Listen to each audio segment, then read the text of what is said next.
Hello, everyone. My name is Stephen Murray, and I'd like to welcome you to this week's episode of The Gift of Giving.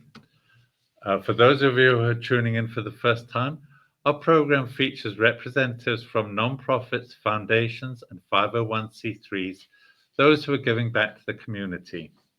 This week, we thought we'd take a lighter look at some of the nonprofits we have here in Las Vegas, and we're going to welcome representatives who are familiar with burlesque. For a long time, burlesque was a very, very popular form of entertainment, and here in Las Vegas, we have the only museum, Burlesque Hall of Fame, that's dedicated solely to the preservation, history, and future of the world of burlesque. I'd like to welcome the Executive Director, Dustin Wax, and also Tiffany Carter. Thank you very much for joining us. Let's start with you, Dustin. You're the Executive Director. What made you get involved with Burlesque Hall of Fame? Could you give us some history of the organization, how it came about, and its goals and its mission? So the Burlesque Hall of Fame has a really long history and kind of convoluted, but essentially it was started in the 60s by a performer named Jenny Lee, who started a collection, which she displayed at a bar that she owned in LA called the Sassy Lassie. In the 80s, she was diagnosed with breast cancer and had to move out of LA, moved up into the high desert in Helendale, California, and brought her collection and opened it as a museum out there, or with the intention of opening it as a museum out there, and also having classes and, it was like building almost like a commune for retired performers. When she passed away in 1990, it was taken over by another performer, friend of hers, also who started in the 50s, named Dixie Evans, who sort of formalized the museum, started sort of making it more of a serious affair, and started the precursor of our Weekender event, which we'll be talking about a little bit later. And eventually in 1999, she's the one who incorporated and became, registered as a nonprofit, which came through in 2000. In 2006, in 2005, there was a storm that blew the roof off of the building. Oh, dear. And so they moved the collection here for safekeeping. And in 2006, we sort of reincorporated as a Nevada organization, opened a small museum space in 2010 on Fremont Street, and opened our current space in 2018 on Main Street. I came around 2008. I met the first director in Las Vegas, whose name was Laura Herbert. And at the time I was teaching women's studies at UNLV, and she suggested that I'd be interested in burlesque. She said, the things you study, you should look at burlesque. And I was like, burlesque is not a real thing anymore. I thought she was joking with me, but she showed me and sort of introduced me into this community, that there was a whole history and this whole revival movement of burlesque that had started in the 90s. I'm an anthropologist by training. And so I, was interested in a lot of topics and had worked in museums and was interested in working in museums in Las Vegas. At the time, there weren't a lot of museums. And so in 2010, when she opened that small space on Fremont Street, she asked me if I wanted to help out, and I kind of leapt at the opportunity. Over the next couple of years as a volunteer, I was sort of everyone was amateur. Everyone came from the performance world. So they were amateurs at the museum and nonprofit world. And I had that experience of working in museums and working for nonprofits. And so I kind of worked on professionalizing the operation somewhat. And there was always this plan to get into a bigger space, because the space on Fremont Street was only 200 square feet. It's tiny. And there was this plan of, building a real museum. And so she asked me to help develop that plan. And in 2011, we kind of had this big summit meeting of stakeholders in the organization and went through this plan. And at the end of that, they decided to adopt the plan. There were some changes along the way, but and asked me to join as the director to oversee putting that plan into place. So it was a 5-year plan. It took actually 7 years. But like I said, in 2018, we finally opened that new space. You made it happen. Might have Yeah. taken 2 years longer than you expected, but doesn't matter. You got there. That's what matters. Yeah. So now, Tiffany, you're a board member. Firstly, were you a performer at one time? Yes. And Yes. when and where did you perform in burlesque? I started performing in the late 60s. And I performed all over the United States and Canada. Uh-huh. I started out in Hollywood, California. I first started as a go-go dancer in the late 60s. And I used to go up into Hollywood and some of the nightclubs up there and see these beautiful, beautiful performers. And that's what I want to do. That's what I want to do.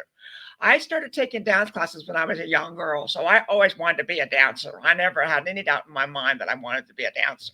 Cool. I used to put on my father's records on his albums and dance, make routines all over the house all the time. And I studied dance classes, took tap, ballet, and I went into modern jazz in my teens. My parents used to come to Las Vegas a lot as we were living in California, and I used to want to be a showgirl. Mm-hmm. But I found out, sadly, I was too short to be a showgirl. That's right. As they measured you, and they did measure you and your flat feet to be 5'8", and I was 5'6". So I was too short for the showgirl. So I'm kind of glad I went into the field of burlesque, actually, because it made much more of a variety for me, meeting more people and traveling like I did. And truthfully, from what I've heard in the past about showgirl salaries, I was making better money in burlesque world. Oh, well, there you are. Sometimes your life takes you in paths you never imagined. Right. It works out better. So now you said you started in the late 60s. Right. And how long were you performing for? I performed up until I was running a club in Los Angeles in 1988, 89. I decided to quit the business. Mm-hmm. I'd had my second child, and I felt like I couldn't tour anymore after I had my second child. So I stayed home in Los Angeles area and ended up running a nightclub there. And things were changing up a lot. And I just felt like this wasn't me anymore. I wanted to move on and do other things. And so I left the business in 1989. But I kept in touch with a lot of my past friends and acquaintances, of course. And so in 2006, when they brought Burlesque Hall of Fame into Las Vegas from the desert out there, but the Dixie Evans had her home and Jenny Lee, I was invited to come, and my husband at the time said, "You're going." When he found out what I used to do, he said, "You're going. I want you to go." And that's how I got re-involved back into burlesque in 2006. And I performed again the first time in 2008. I was performing at Burlesque Hall of Fame. Well, you didn't steer that clear of it because you're now a board member. Yes. Now, what made you become a board member? Well, actually, I was invited to be a board member. Okay. I had been asked a few times before, and then finally they officially asked me to be again a couple of years later to be on the board after I got more and more involved. And since I moved, I also now live in Las Vegas, so it made that easier for me to help with our museum. And I used to volunteer and work there quite a bit. And they had the British Museum opened. I think you were saying earlier that Tiffany's the only board member that actually lives here in Las Vegas. So Right. it's nice to have a board member who's actually living yeah. Right, with because all of we are fame from all over. And one of the reasons why it took a couple of years is that before the pandemic, we met by phone. And because Tiffany's hearing impaired, she can't talk on the phone. And so once the pandemic came along and the world became Zoomified, and we could now meet on video and she could see our faces. Now I can and participate and get closed captioning. She's much better much better able to be involved. Perfect. Now, you mentioned earlier, Dustin, about when you got involved, they were talking about the future and you didn't think there was a future. You thought burlesque was a thing of the past. And I thought like you did, it's a thing of the past. And I saw on your website, future. So what are your plans for the future of burlesque, and where are you at? What stage are you at in making that happen? Yeah, so our mission is to preserve, share, celebrate, and inspire the art of burlesque. And preserving and sharing it is what the museum does. celebrating is what we do with every program we do. And inspire the future, inspire the art of burlesque. That's looking towards the future. That's and there's a lot of ways that we do that. First of all, we hope that by teaching the history, it inspires people to take up this art. But we also do we do a series of local shows every quarter that's really aimed at a non-burlesque audience, like a general audience, because what we know from the way burlesque has developed over the last 30 years, the whole revival has developed, is that people are inspired by seeing it. And when they see it, people go, I want to do that. And so we hope that that inspires at least one or two people to want to become the performers of tomorrow. Sure. And then we facilitate that by offering a wide range of classes. And most of our classes, we do one-off workshops, one-day workshops, but we do longer classes that mostly end with a performance in that show.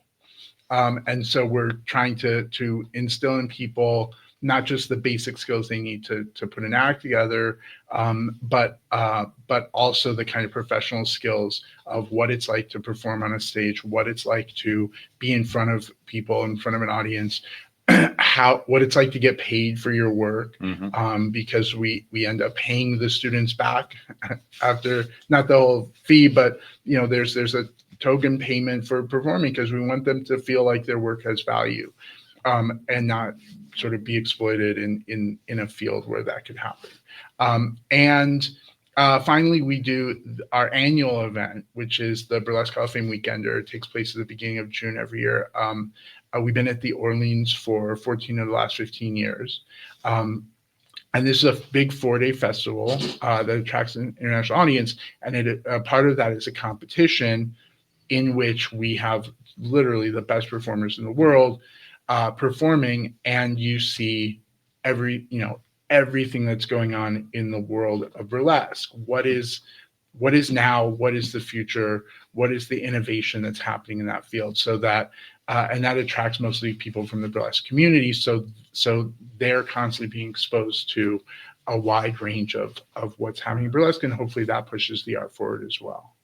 Well, we're going to be talking about that weekend extensively Sure. in the third section, so we'll hear more about that. You mentioned about you give classes, and that's a perfect way to take a little break right now, because in the second section we're going to be talking about the classes you can have at the Burlesque Hall of Fame. Please stay with us. We're going to be right back. Budget deficits, national debt, presidential elections, government shutdowns, global conflicts in Europe, global conflicts in the Middle East, global pandemics, interest rates, rising inflation. Markets go up and markets go down for reasons nobody can control. Don't let the volatility of the stock market determine the quality of your retirement. Your financial strategy can make all the difference. I'm Joshua Dowden. At Priority Wealth Partners, your goals are our goals. We believe people can live better lives with smart financial education and knowledge. We work closely with clients to match strategy with individual needs. Our personal financial strategies have helped investors accomplish their goals while reducing market volatility, and we can help you too. You've worked hard to get where you are now. Your financial plan should work hard for you in retirement. Conveniently located in downtown Summerlin, my name's Joshua Dowden. Call me today for a free consultation. 702-808-6513. That's 702-808-6513.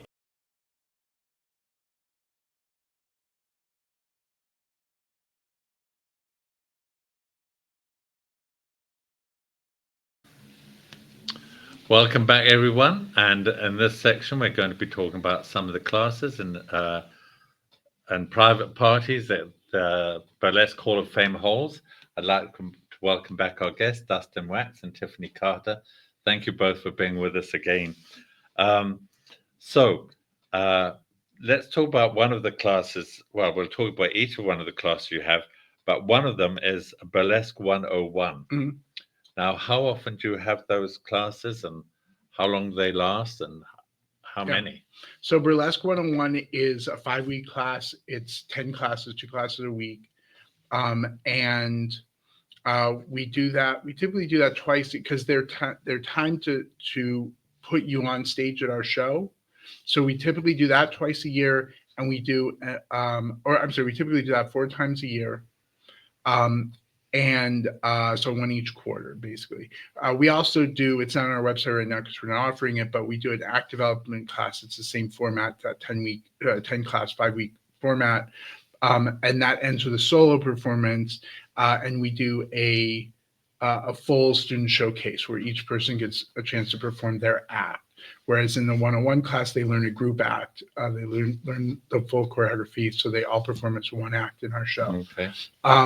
And that class teaches you the basic steps, bump and grinds, how to use a boa, how to do a glove peel, basic shimmy and strut, all the basic steps that you need. But it also teaches you sort of some of the things that are specific to like how to be a performer, the kind of professional skills, like how to pick a stage name, and a stage persona, how to develop who you are on stage, how to get bookings, and stuff like that. So because we want people, not everyone's going to become a performer. People do it for fun and for just to enjoy themselves. But we want people to have the option of, building onto this once they leave our class. Gotcha. And we often bring in a guest teacher for 1 or 2 sessions who might teach them some specific skill. Tiffany has come in and taught panel use of panel skirts in our classes before. So like a 1-day workshop, as well as we've done longer classes just on building your own panel skirts, stuff like that. And do you limit the number of attendees for each of these classes? We do, just because of the space, and because of movement class, you need a lot of space to be able to move around. So we have a cap of 10 people on each class, sometimes 12 if the class itself can be adjusted to that. Gotcha. And you have workshops, wiggle and giggle workshops. Yeah, so that's the current workshop we have. There's also an extended class, I believe it meets 5 times over 5 weeks. And that is very similar to the 101 kind of format, with really a focus on humor. Burlesque is a comic art form at its very roots. I know we think about striptease more commonly, but striptease is kind of a new development in burlesque world. It's sort of the late 20s, early 30s. But burlesque itself has deep roots as a theatrical form, and that humor has always been a part of it. So we really focus, that class really focuses on building humor, and the teacher of that is a local performer who's sort of known for their comic acts. Gotcha. There's some interesting classes that you give, and now you have Sally Rand Feather Fan Experience. Yeah, so that's one of our packages for private parties. Gotcha. We do bachelorette parties, we do birthday parties, not kids' birthday parties, strangely enough. You can go to McDonald's for that, but we do birthday parties, and we get a lot of people. One of our sort of guiding lights for all of our classes is all bodies are burlesque bodies. Meaning that we very much believe that burlesque should be open to everyone. So regardless of your race, your age, your body type, your physical ability, we try to really adjust to whatever your level of comfort even. Yes. So whatever people are comfortable being able to do. And so we'll get people to come in, they want to do a 50th birthday party, or they want to do a retirement party or whatever, as well as your sort of more typical Las Vegas burlesque bachelorette party types. And so those are 1 hour long. You come in, your group comes in, we do just sort of basic movements. We have a big stash of gloves and boas and fans and whatever that you can kind of play with. And we just really focus on having fun and having a good time. And maybe you go away with, a little bit of a shimmy that you want to, do when you go to the club after the dinner or whatever. So we host one, maybe every month. We'd love to do more. But it's, it's something that we do for groups. We have people visiting from all over the world. We just had a group of women from France come for a bachelorette party just a couple of weeks ago, and as well as locals. Now, when you say these are parties, do you have like women's groups, for example, that want you to come and do private tuition? Like give a class to a group of ladies that just belong to a social club of their own. We'd absolutely be able to accommodate that. So, we have groups that come in for tours all the time. We work with some assisted living groups. We've worked with the Red Hats. Are you familiar with the Red Hats? Of course, yes. And they'll come in for a tour, and it's entirely available to them if they wanted to have a private class. We can absolutely do that. And the Sally Rand experience is something that is a sort of one flavor of that, where we focus on using fans, because that was Sally Rand's thing. But we also do I can't remember the name of it, but it's a basic sort of bump and grind workshop as well. So we have kind of some different packages that people can pick from to start to do that. But we're very good at kind of thinking on the fly. We had another private group last month where one of the participants was in a wheelchair. And so the teacher just adjusted the entire class to be in chairs so they could all participate in exactly the same way. Oh, how thoughtful is that? That's really thoughtful. Very cool. Very cool. You mentioned Senior Centers. I would have thought they would be a perfect venue for burlesque performances, because that was when they were in their youth. Burlesque was probably really in its heyday. And it's a big part of our audience, our visitors. That's one of the big things that's changed over the years that's been so great in our community now and the burlesque world for me, is the changes that, like we were saying, we accept any gender, any size.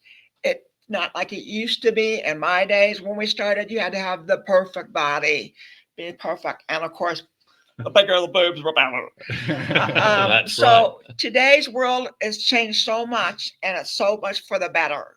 It involves everyone. Yes. And also, we also work with male, female, whatever gender together. Mm-hmm. It used to be separate, where when the boys were dancing, they danced somewhere else and on their own thing. And then we were in a different club or somewhere. Now we're all working together, and it's wonderful that we've become this. Well, it's a sign of the times. Big changes. Sign of the times. Also, at the Hall of Fame, not only do you have these classes, but you have some exhibitions as well. And I'd like to talk a little bit about the exhibitions, if I may. The one, spectacular, erotic, and slightly shocking, a timeline of American burlesque. That sounds a very intriguing title. So would you like to elaborate a little bit on that one? So this is our core exhibition. This is the primary thing. When you come in and you pay your admission, that includes a tour, and we walk you through this timeline. It's the history of burlesque in the United States from the 1860s up to present. And we cover sort of where the roots of burlesque in, classical theater, up through the first performers who came to the United States, when burlesque was really a big, the word itself means parody or sort of parody through exaggeration. And so it was originally these big kind of productions that were big stage productions that were parodies of sort of well-known stories. And so what set them apart was you often had women playing men's roles in costumes that were kind of men's clothing, but also showed off the shape of their bodies, showed off their legs in tights. It was still the 1860s, still too early to show off any skin, but it made people, there was a tension there between seeing sort of male characters, a soldier, but you can see these like women's legs and everything. So a little tension there that drove this energy and this sort of comic exaggeration. And then we talk you through the rise of the sort of burlesque variety show format in the 20th century with the comics, the people like Abbott and Costello and Bert Lahr and W.C. Fields, who really started in burlesque houses doing that kind of comedy. We talk you through the rise of striptease and the performers like Gypsy Rose Lee and Sally Rand and Lily St. Cyr and Tempest Storm. And then we talk about the 60s and 70s, Tiffany's era, when burlesque was starting to transform into the modern strip club, which is sort of where our story ends for a minute, because modern stripping is kind of different from what Tiffany was doing or other performers, where you did an act and there was a lot of comedy and whatever. And then we talk about the rise of this neo-burlesque revival in the 90s and the role that the museum in Hellendale played in that, which was there was this place in the desert where you could go and see these, see Tempest Storm. She lived there for several years. See Tempest Storm perform once a year during this competition. And in the 90s, when you didn't have YouTube and you didn't have DVDs, and that was the only place you could see what burlesque actually looked like. And so all these performers, as they started to discover burlesque or rediscover burlesque in the 90s, that was the place that they came in. Of course, then this revival kicks off, and through the 90s and aughts develops, and we talk about Tito Fontees, and we talk about, we may even throw a nod to the Christina Aguilera movie. And then we sort of introduce people to the other exhibitions. There you go. And hold that thought, because we're going to take a little break and then we're going to come back and talk about the other exhibitions. Great. Please stay with us, folks. We're going to be right back. Introducing Pacific Coast Capital, your partner in finance. We provide financing for your business. Speed, flexibility, and creativity are the foundation of our service. We'll help you navigate through change and opportunities. Our 90-plus years of experience ensures quick turnaround on loan decisions. Ride the wave to prosperity with us. Ready for new funding? Visit our website today at pacificcoastcap.com. Country roads take me home to the place where I belong, West Virginia, Mountain Mama. Triple yodel.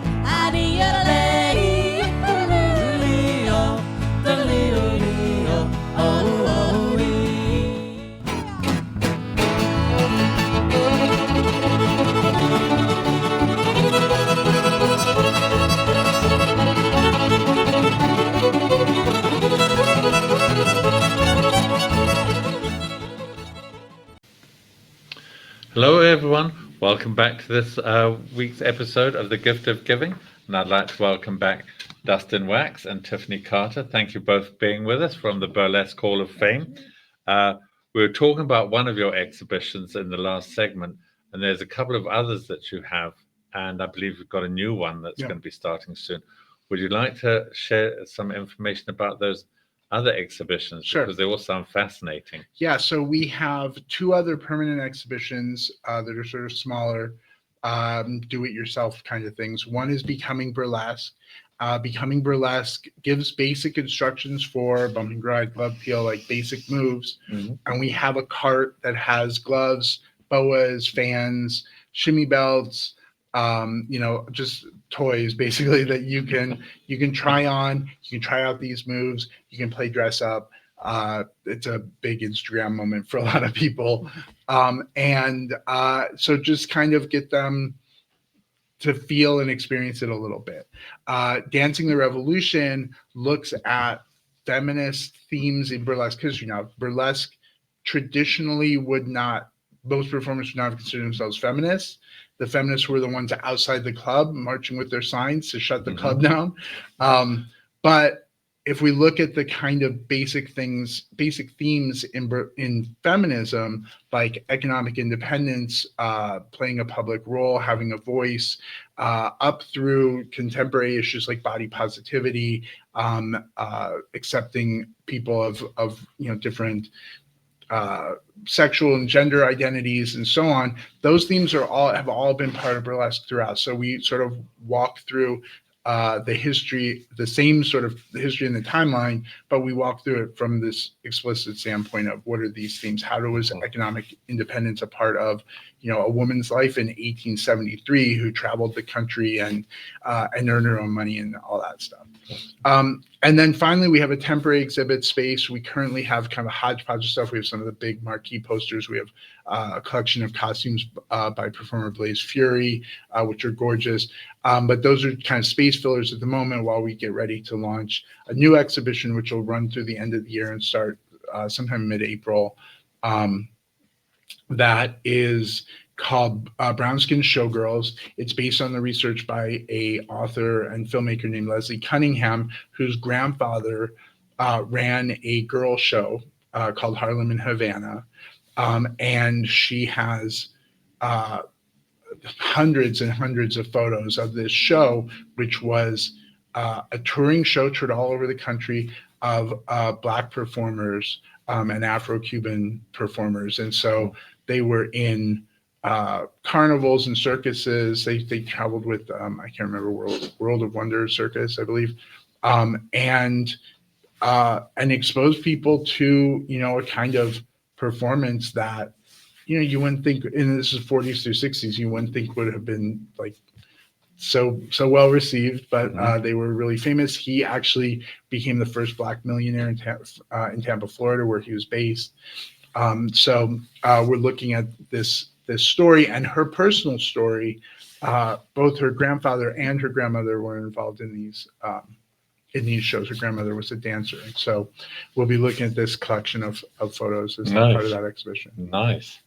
Yeah. So it sounds like there's a lot of interesting facets at the Hall of Fame. A lot of interesting things to do, to watch, look at, and now we're going to turn to you, Tiffany, because you're going to fill us in on the Burlesque Hall of Fame Weekender.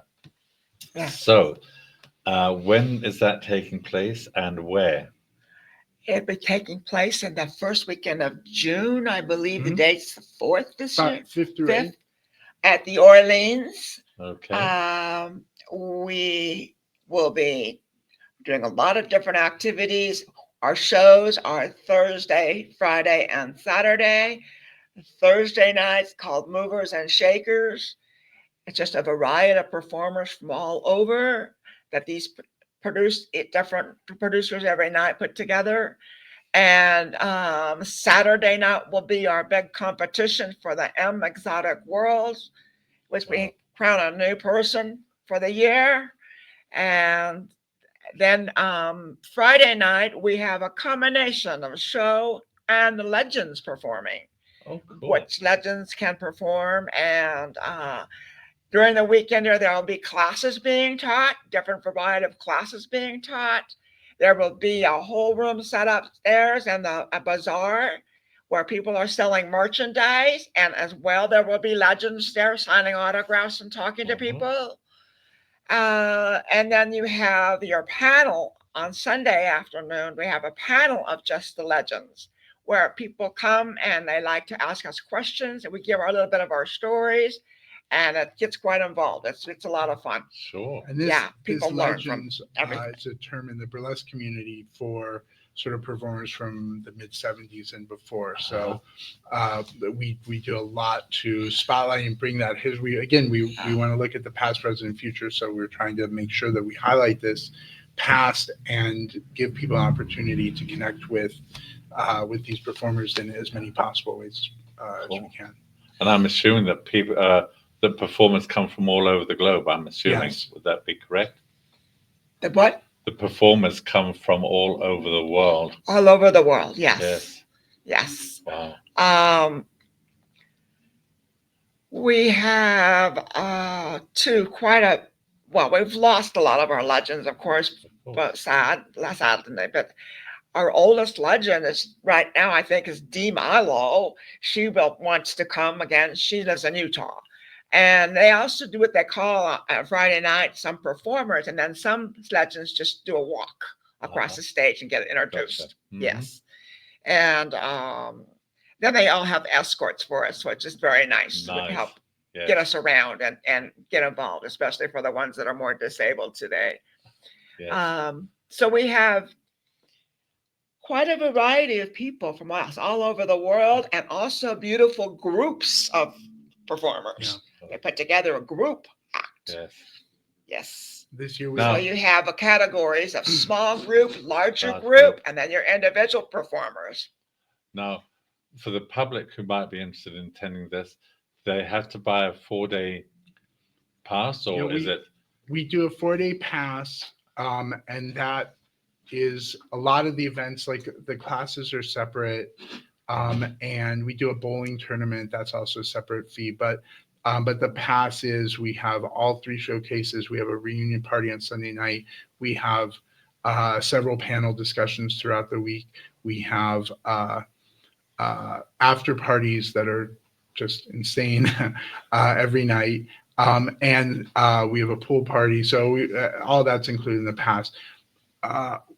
Towards the middle of May, as we see how many passes are being sold, we start breaking up some of those seats into individual nights. So people Sure. can buy, come just for, if you're new to burlesque, I would say the Thursday show is the easiest, because the Saturday show is great, but it's 4.5 hours long, and that might be a little overwhelming for someone who's new. But that show's 2.5 hours long, and it's 16, 18 acts. And then the Friday night show, as she said, we combine both the older performers with people who won our titles over the past 30 odd years. We've been doing that's 35 years this year. And so that's also a shorter show, but it can be a little challenging, because if you're not familiar with burlesque, you may not be familiar with a lot of the older styles and stuff.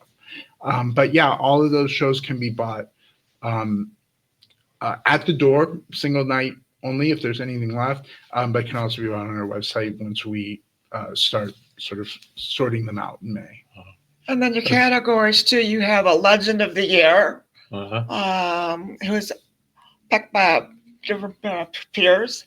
And also they have awards called Sassy Lassie Awards to award certain people for their different performances or different goals in burlesque that they have done and achieved. So those awards are also given on Saturday night. We do. I think Is this it- year we do one would on there will be- Thursday, one on Friday. On Friday night sometimes? Okay. Sounds like an amazing event. Now, Yeah. How do people get tickets for this event? Do They need have a to- website you can go to, and the fact the tickets are now on sale. They just went on sale. And you can, I think, purchase nightly or the whole group for the whole weekend. And can they also get it if they visit the Burlesque Hall of Fame? Do you have them on sale there? We don't. It's all online. It's all online. Yeah, we have a whole separate website for the weekender. It's called bhofweekend.com. It's bhofweekend.com. And Yeah. tickets are BHOF.com bhofweekend.com. or weekend.com. And that like she said, tickets went on sale 2 hours ago. So that was just updated this morning, and people can go ahead and see all the information. And we haven't posted all the other events yet, but those will be up pretty soon, and so they can register for those other events. And then they as have a well. brochure made up. You're going to get a booklet of all the events going on, so you can stay on track of whatever you want, whatever thing you want to go to or see. And also nice, usually little goodie bags that people donate things to put. It's fun things to put in those goodie bags too. It sounds like a fun event. Very fun. And I wish it much success. And it's been a pleasure having both of you on this program today.